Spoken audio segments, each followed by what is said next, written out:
Hey everyone, Phoenix here. Welcome to the Case 1 Carrier Qualification Briefing for Carrier Air Wing 62, as well as any other squadrons operating to, from, or around the boat. This briefing is going to cover basic carrier concepts, the Case 1 launch, and the return to force and recovery procedures outlined by NATOPS and the return to force SOPs published as a letter of understanding between CVW-62 and the MAGTAF. The reference documents for this briefing consist of NATOPS Manual Sinatra P816, which is available on sinatra.navy.mil, as well as a PDF written by a real-world naval aviator, which is called Aircraft Carrier Procedures for DCS. As a quick disclaimer before we begin, none of us here have any real-world naval aviation experience, and as such, some of these policies are a best guess at real-world procedures. Additionally, some of these procedures have been tailored to DCS since there are some unique factors that are different from real life. Most notably that we don't have years of training, and the support systems in place in the real world don't always exist in DCS. As we figure out what works and what doesn't, the SOPs will change, and I'll do my best to keep this video updated via subtitles when certain aspects change. With that said, I hope you enjoy the brief and flying around the boat, as carrier aviation is a lot of fun. Let's get into it. Alright, welcome to the boat. DCS includes a simulation of a Nimitz-class aircraft carrier, and within DCS there are 5 different versions of it. They're all identical, except for the name. We have the Theodore Roosevelt, the USS Abraham Lincoln, USS George Washington, John C. Stennis, and Harry S. Truman. Each of these aircraft carriers also has a tactical call sign, which we don't tend to use in DCS just because no one really knows what they are. But out of interest, Roosevelt is Rough Rider, Lincoln is Union, Washington is Warfighter, Stennis is Courage, and Truman is Lone Warrior. So instead of saying, for example, Roosevelt traffic, you would say Rough Rider traffic. Now, no one's going to know what that means, but if you want to sound cool on the radio, there you go. Those are the tactical call signs of each of the boats. We're going to get into some specifics about the zone around the carrier and understand how the organization of that is laid out in DCS. So you might hear references to CATC. It's spelled CATCC. It's known as the Carrier Air Traffic Control Center. It's comprised of 2 interdependent work centers, Air Ops and Carrier Controlled Approach. And together they form the centralized agency responsible for the status keeping of all carrier air operations and control of all airborne aircraft that are not under the control of Tower or the boss. That's how it works in real life. In DCS, we're pretty much responsible for our own navigation around the boat for the most part, unless CATC is actually manned by someone. And for us in Carrier Air Wing 62, we're establishing a 40-mile ring surrounding the carrier where you really should be talking to someone. For Case 1 operations, you should make your call before you cross into 40 miles, and the restriction is not within 10 miles without talking to others in the pattern and making sure you know where you're going. Case 3, which we'll touch on in a different presentation, is going to be 40 miles hard limit. You got to be talking to someone before that. Real life, I believe, is 50, but we're going to knock it down a little bit. In real life, there's 2 different types of carrier operations that are going to be carried out. There's cyclic operations and carrier qualifications, or CQ. Cyclic operations you can think of as kind of your everyday going out, flying missions, training hops, whatever, coming back and recovering. Whereas CQ is self-explanatory. It's pilots getting in qual by doing patterns around the boat and just flying the carrier procedures.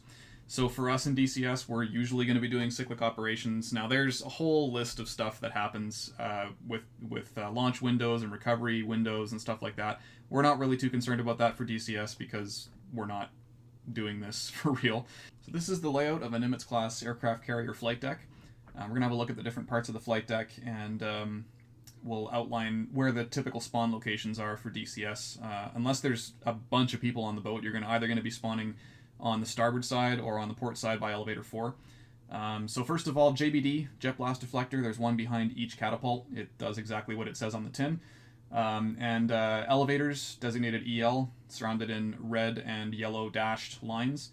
And then the circled numbers 1, 2, 3, and 4 denote the 4 catapults. 2 catapults on the bow, 1 and 2, and 2 catapults on the waist, 3 and 4. And it's numbered from right to left, so 1 on the far starboard side and 4 on the far port side. You'll notice that the catapults do aim towards each other. The bow ones less so than the waist ones, but still a little bit slightly towards each other. We're going to talk about simultaneous launches in a little bit, and it's important to understand that you can only do a simultaneous launch if you're using the outsides or the insides, so that is CATs 1 and 4 or CATs 2 and 3. You cannot launch 1 and 3, and you cannot launch 2 and 4, because the CAT tracks actually converge towards each other, and if you don't snap roll the airplane immediately off the deck, you're going to have a bad day. So only the outsides and insides, 1 and 4 and 2 and 3, are suitable for simultaneous launches. You've got the point, which is right behind Cat 1, in front of Elevator 1. Between the two elevators, which is usually where you're going to be spawning in DCS as a single ship, is the corral. Then you have Elevator 2. The island behind Elevator 2 is the bridge. Pryfly is there as well. The junkyard is the area behind the island. It's because it's where they usually store all the cranes and tractors and crap. Elevator 3 behind that, and then the patio is the far aft end of the ship on the starboard side. You've got between Cats 1 and 2 the box, which we don't usually see used a whole lot because it actually takes out Cats 1 and 2 if there's anything parked there. And the crotch of the ship is on the forward side port of the number 2 catapult. And that's important because we're going to be using that as a kind of a visual aid when we're on the ball. Now, in real life, you don't want to fly with relation to visual references on the deck. That's called spotting the deck, and it's not a good idea because, of course, the deck is moving. You should exclusively fly the ball.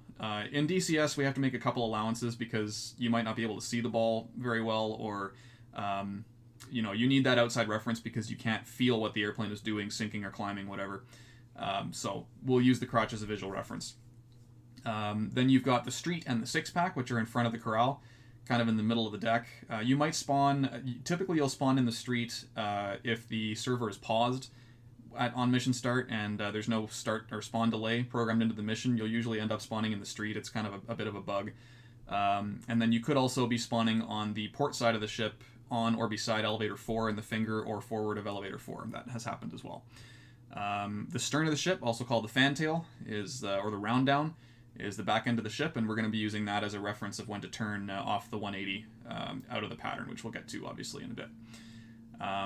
Important to note the landing area foul lines. Either side of the landing area, the red and white dashed lines.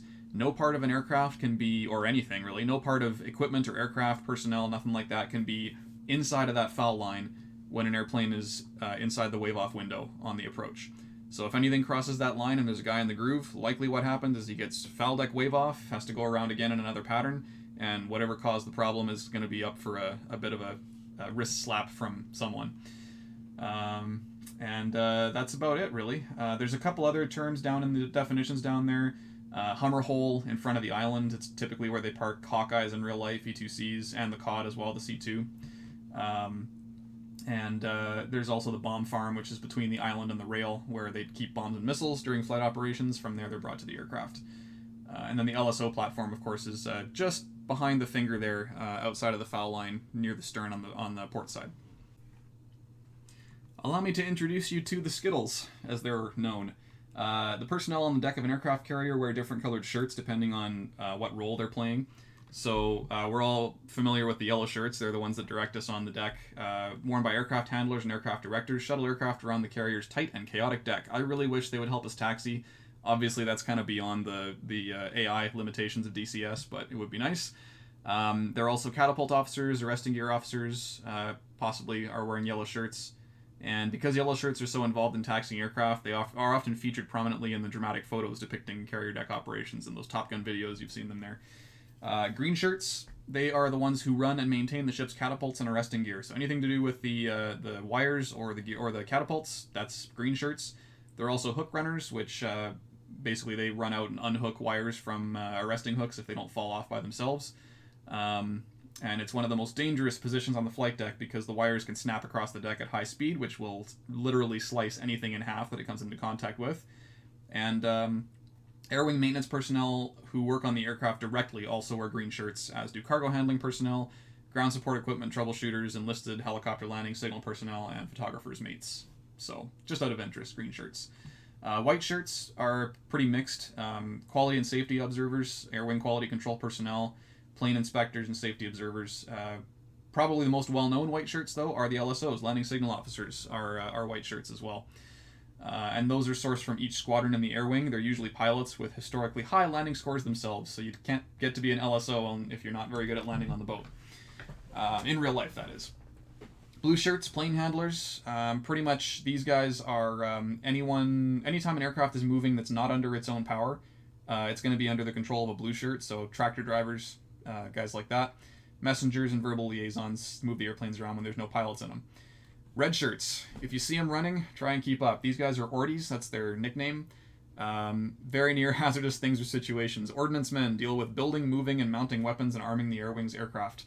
anything to do with your bombs, missiles, what have you, it's those guys. They're also EODs, explosive ordnance disposal, and crash and salvage crews as well. They have their own mini tug-sized firefighting vehicles and are ready at a moment's notice to respond to any mishap on the deck. So these guys are your crash response as well. Brown shirts, those are plane captains. They're loosely equivalent to crew chiefs in the Air Force, and they're responsible for overseeing the maintenance, launch, and recovery, general well-being of the aircraft, as well as others in their squadron. So the old adage being that the plane captain is the one who truly owns the jet and the pilot is just borrowing it. So these are usually air wing line leading petty officers. Brown shirts also can be line leading petty officers and the hands-on leadership of the air wing and its enlisted personnel. Purple shirts, last but not least, better known as grapes, and they are all about fuel. They fuel and defuel the carrier's aircraft, so they're responsible for when you request refuel, should be a purple shirt or a grape that's doing that. They can also be a pretty high-stress job because one spark caused by a grounding issue or one of other many possibilities could cause a real disaster. And they're really good at getting those planes turned around as quickly as possible. Alright, let's go over some yellow shirt signals. There's only a few that they use in DCS. They have way more than that in real life, but just the basics. So all movements are controlled by use of nonverbal communication techniques, and after startup, when the pilot indicates he's ready to go, he'll pass the thumbs up to the plane captain. The plane captain and the pilot will then stand by until the yellow shirt arrives to take over control of the aircraft. That's how it works in real life. In DCS, of course, you just taxi when you're ready. There are no yellow shirts except for on the cats themselves. Interestingly, during all movements, yellow shirts are not allowed to move while taxiing an aircraft. That kind of makes sense because it'll give you the illusion that the aircraft is moving when it's not, especially at night. So they stand still when they're directing you. Approaching the catapult, the first signal you're probably going to get is the signal to spread your wings, which the yellow shirt will kind of fold his hands one on top of the other in front of him and then spread them out horizontally, which indicates unfold your wings. For Tomcats, that would be spread your wings as well, same thing. The next signals you might get are going to be some combination of turn left, turn right, or taxi forward, which is simply arms up, moving in and out towards the head for taxi forward. If they want you to turn left, they'll extend their right arm because they're facing you and continue the same movement with the other one, and the opposite for turn right, they'll extend their left arm and keep the other one moving. Stop is two arms up, fists closed, which means stop the aircraft. Launch bar, they'll put their elbow on their opposite palm and then lower their hand open, which is extend launch bar. Retract launch bar is the opposite. They'll start with their hand extended out front, other hand on their elbow, and bring it up towards their head for retract launch bar. You're also going to get run up engines, which is just two fingers up in the air waving around, and at that point you set mill or usually we'll set on the Hornet anyway, we'll set mill, do our control wipeout, final checks, and then set max if we're going to be using burner for takeoff. They do have a burner signal in real life because you can do combat shots, they call it, and that's kind of a raise the roof type hand signal up in the air for that, but we don't do that in DCS, or at least the yellow shirts don't. And then when you're ready to launch, you'll salute the yellow shirt. He'll do his final checks. You'll see him pointing at various other people on the deck and areas, and then he will crouch down, touch the deck with his hand, and point towards the bow, and that's the launch signal. It usually takes a couple of seconds after that for the catapult to fire, although sometimes in DCS it fires immediately for some reason. Don't really know why, but that's what that signal is.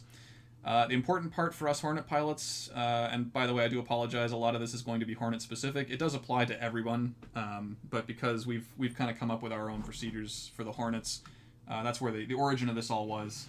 So a lot of this is going to be Hornet specific. So for the Hornets, 44,000 pounds or below for takeoff weight, you can use a mill thrust launch, a mill/max, or a max thrust launch, which is full afterburner.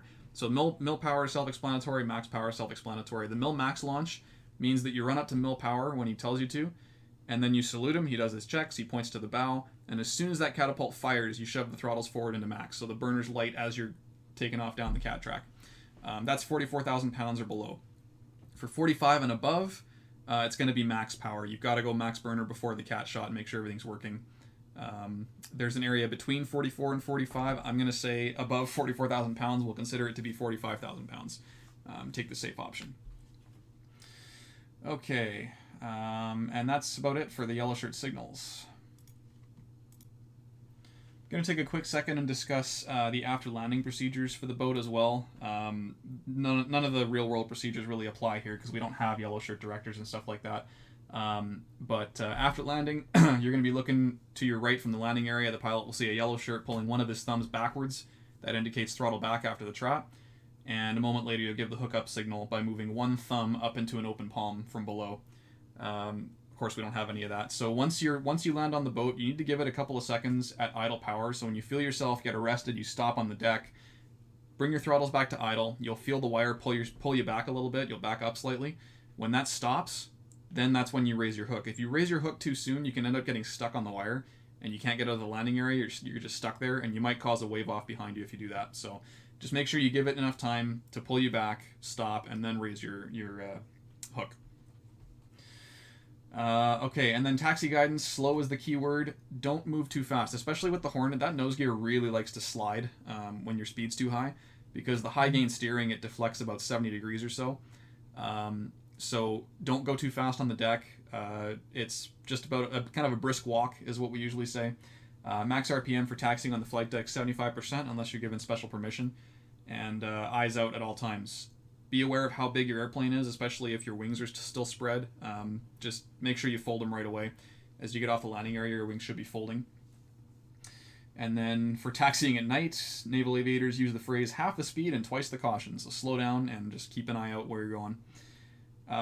If your intention is to immediately launch again, so you're doing CQ or something like that, then you perform the Fighter D checklist as FTR-D. Stands for flaps half, trim set, rad alt reset, and display set. That's again for the Hornet, so apologies to anyone else, but that'll be your checklist for launching again. You can also use the checklist on the DDI as well.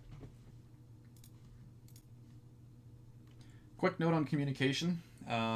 In real life, everything, well, as much as it can be, is zip lip, so they don't talk, they just follow the procedures. We're not going to do that in DCS because we're not real world naval aviators. So when you're talking to any kind of agency around the ship, so each other, on Marshall, talking to Cat C, whatever, you no longer refer to yourself as your tactical call sign. So let's say I'm on a mission, my call sign's Triton 2-1.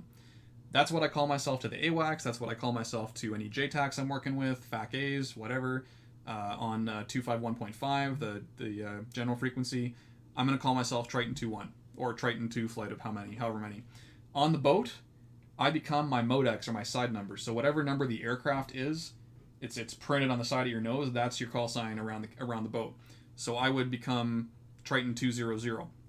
Now you might also hear just straight out 200. Either is acceptable. We've elected to add the squadron call sign to these calls as well, just for clarity, so that, you know, when you hear, for example, Triton 200 flying around, you know that it's a Hornet because it's Triton. You hear Victory, you know it's a Tomcat, you know, Kestrel, Harrier, stuff like that. So if you just hear 200, you can ask for the aircraft type, but either is acceptable, Triton 200 or simply 200. The initial call should include the squadron call sign so they know what your type is. We're going to go over more in-depth communication procedures a bit later. A lot of this stuff's not going to apply to us in DCS, and we came up with a pretty detailed communication policy as well as part of that letter of understanding document. So we'll come back to that. One of the final things to talk about before we get into the actual procedure and how to do this is light policy. So external lights during daytime operation, simple answer, there aren't any. Turn them off. We don't want to see any nav lights, position lights, formation lights, none of that stuff. Turn it all off, get rid of it. No lights on the boat during day operations. This applies from the moment electrical power is applied to the aircraft until the aircraft has come to a complete stop and power has been removed regardless of mission. And turning lights on and or lowering the hook during daylight deck operations signals a loss of brakes. So it's kind of an emergency thing. Nighttime's a different story. We'll cover that in the Case 3 presentation. But for daytime operations, Case 1, no lights on the boat. End of story. Alright, Case 1 departure procedures. So, all the operations around the carrier are broken down into Case 1, Case 2, or Case 3 procedures depending on the weather conditions that exist around the boat. Case 1 is what you consider to be VFR, Visual Flight Rules. It's your basically day, good weather, everything's fine case. The flight will not encounter instrument conditions, and the ceiling and visibility in and around the carrier control zone needs to be 3,000 feet and 5 miles visibility minimum for Case 1 operations. If you're doing Case 1 launches, then the recovery could be any of the three cases, 1, 2, or 3. If you're doing Case 1 recoveries, then you can't do Case 3 launches. I know that sounds a bit complex, but usually in DCS we're going to be operating the same case for departures and arrival. There's no real mixing and matching for us in DCS. So case 2 is the flight might encounter instrument conditions, and it's a bit lower ceiling and visibility, so 1,000 feet and 5 miles required. And then if it's lower than that, or if it's nighttime, then it's case 3. So for us, day VFR, good weather is case 1. Nighttime and bad weather is case 3. Case 2 is kind of a hybrid between the two. We'll talk about it a little bit in the case 3 presentation, but for now we're going to focus on just the case 1. So the case 1 departure can be executed from all available catapults, and here's how you do it. Once you clear the catapult and a positive rate of climb is established, the pilot will execute a clearing turn. The direction is dependent on launch position, and then climb to 500 feet AGL and parallel the base recovery course, or BRC. And the case 1 departure is flown at 300 knots, paralleling BRC until 7 miles. And when directed or at 7 DME, then you start to climb and turn on course, and away you go. So off cats 1 and 2, so the bow cats, the clearing turn is going to be to the right, and off the waist cats 3 and 4, the clearing turn is going to be to the left. So how to do a clearing turn? Once you're airborne, you turn to achieve a heading 20 degrees left or right of the BRC with 30 degrees angle of bank max, and as soon as the 20 degrees of heading change has been achieved, you reverse your turn to go back and parallel the BRC. Normal practice is to turn about 20 degrees from the heading you get airborne on, so as you know, the waist cats are slightly angled. Bow cats are usually pretty close to the BRC, might be a couple of degrees different, but the waists are a little bit angled there. So 20 degrees off the heading that you get airborne on, and then return to BRC and fly out for that 7 miles. Clearing turns shall not be executed when the aircraft intends to remain in the landing pattern, so if you're just doing patterns, then don't do the clearing turn. You just climb straight ahead up to 600 feet, turn left, enter the pattern. Case 1 rendezvous. So launch sequence is not always determined by mission. It's determined by aircraft parking or spotting on the deck. It could cause aircraft working together on the same mission to be launched out of sequence. Therefore, you need some way to rendezvous when airborne. In real life, it's usually accomplished at the tanker, overhead the carrier, or at a pre-briefed en route location.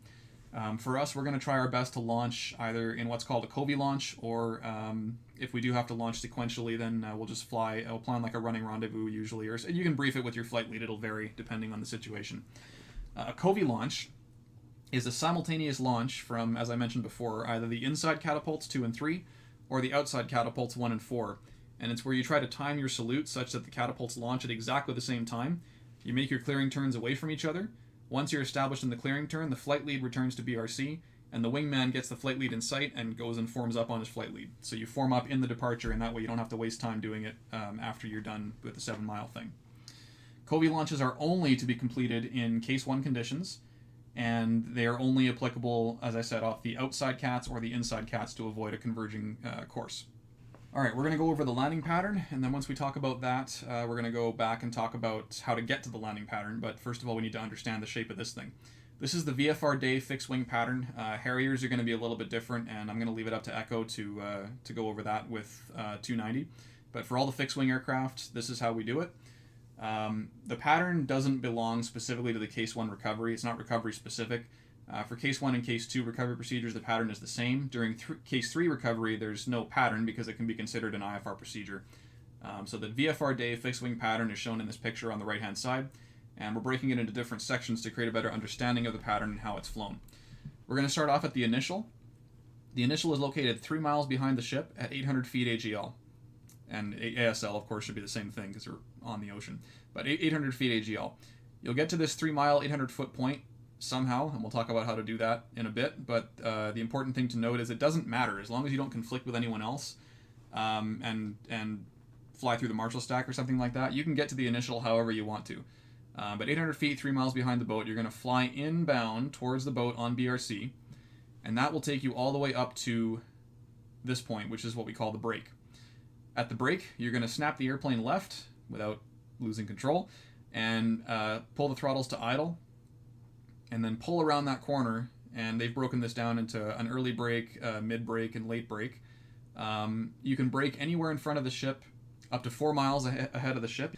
And for flight leads, you have to remember the longer you wait before you brake, the closer your wingmen are going to get to that 4 mile point before they're able to brake, because they have to wait 15 to 17 seconds after you brake in order for them to brake. So usually as a flight lead, I'll brake over the boat, pretty much. I'll fly over the front of the ship in my brake and then enter the landing pattern.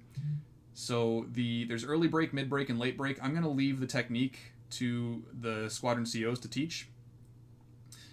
But the important part here is that we're trying to arrive on the downwind, again, 800 feet, and on speed. So you're going to slow to your on-speed indication, whatever that happens to be for your aircraft. You're going to configure the aircraft, gear down full flaps, and descend to 600 feet.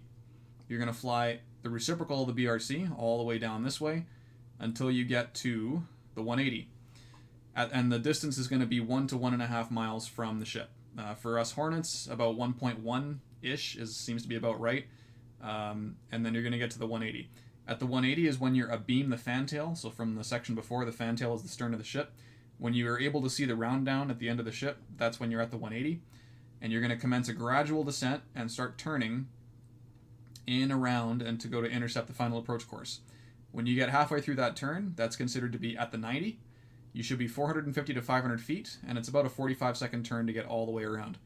When you roll out on final, is what we would call it in the land-based world, it's called in the groove on the ship. And your groove time should be 15 to 18 seconds, should be wings level, and fly that ball all the way down to touchdown. So that's the pattern.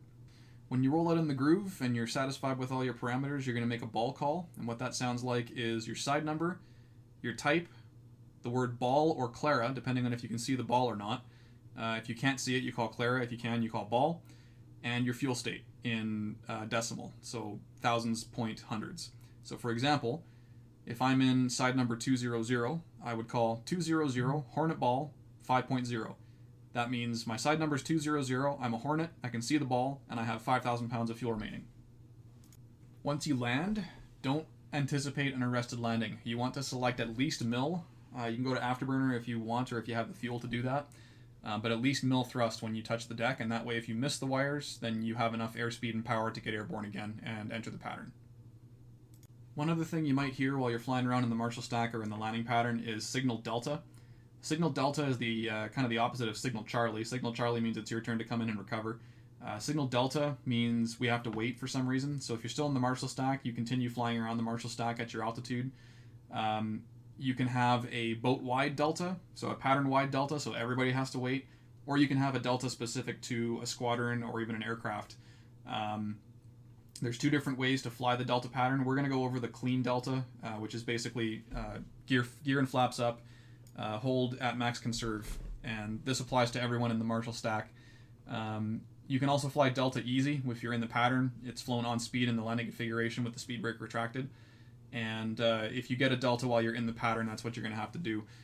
We mentioned this because occasionally we're going to have helicopters coming in as well, and the Marshall aircraft might have to take a delta to allow a helicopter or two to come in and land, so to get out of their way. So that's what signal delta means.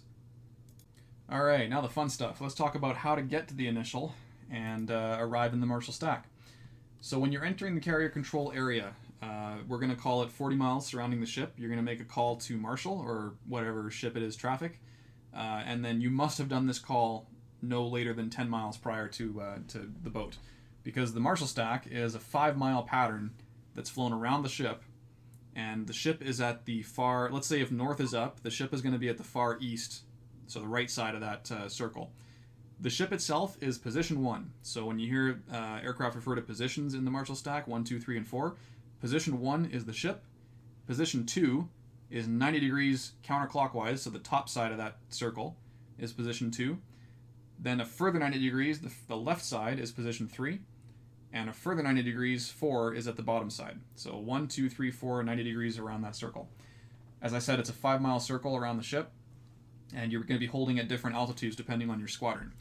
Now we've come up with a squadron, a air wing document that's between us and MAGTAF, which specifies all the different altitudes that the squadrons are going to be maintaining.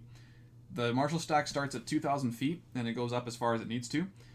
For us, 2,000 feet is going to be reserved for emergency marshals. If we have an aircraft coming in super low state, or it's a wounded bird, it's got pieces missing, some kind of emergency, they're going to join the Marshall stack below everyone else at 2,000 so that they can commence right away. There's also a good chance they might just go straight to the initial, not even worry about the Marshall stack. And that is acceptable as well if you're the first flight arriving. You can proceed directly to the initial if there's no one else in the stack. You don't have to go and fly the circle around the ship first. The altitudes that we're going to maintain, so 2,000 is reserved for emergencies. 3,000 is VFA 131, it's a Demon. 4,000 is VFA 119, Tritons. 5,000 is VMFA 390, so Witches. 6,000 is going to be our recovery tankers. There's going to be an S3, theoretically, flying circles around the ship up there. 7,000 is VMA 290 Kestrel, and 8,000 is VF 172, so the Victory Tomcats. As I said, if you're the first flight arriving, you can proceed directly to the initial. If you're arriving from in front of the ship, you might have to fly the commence portion of the procedure at your pre-assigned altitude, so we'll talk about what that looks like. All right, when you check into the ship, you're going to be checking in with a couple of different pieces of information. This is contained in our Return to Force SOP document. So establish contact no later than 10 miles, but around 40 miles is ideal. And stay together as a flight for case 1. So you don't break away from your flight lead, you stay as a flight in the case 1 pattern. Proper inbound call for case 1 is as follows: tail number or call sign. And then you say plus, and the number of additional aircraft in the flight.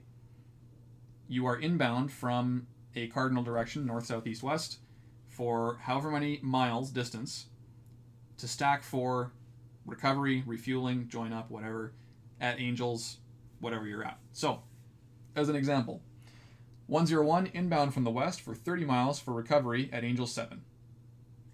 Okay? You could also have 207 plus 1, which means a two-ship formation, 207 plus 1, inbound from the east for 30 miles for recovery at Angels 4. So that's an example of your call. You may also hear numbers instead of a cardinal direction, so you could say Triton 200, Mothers 180 for 30, which means they're south of the ship for 30 miles. It means the same thing. And then once you enter the stack, the aircraft will call out in stack. If you're in a flight, the flight lead is responsible for all of your radio calls. The wingmen don't usually talk unless there's a safety of flight issue. And then you call it in stack when you get there. You're going to join the Marshall stack.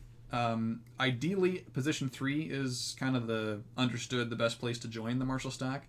However, you can join it anywhere that you want to, as long as you join at a tangent to the direction of flight. So don't fly across the Marshall stack in order to get to the other side and then start your turn. You're going to try to join at a tangent to the circle and intercept that circle and then just fly the circle. Another important consideration is that you have to be at your squadron altitude, so 4,000 for 119, 3,000 for 131, etc., by no later than 10 miles from the boat. We will also establish a recovery order, so it's usually bottom goes first, so it's going to be 3,000 followed by 4,000 followed by 5,000, etc., etc.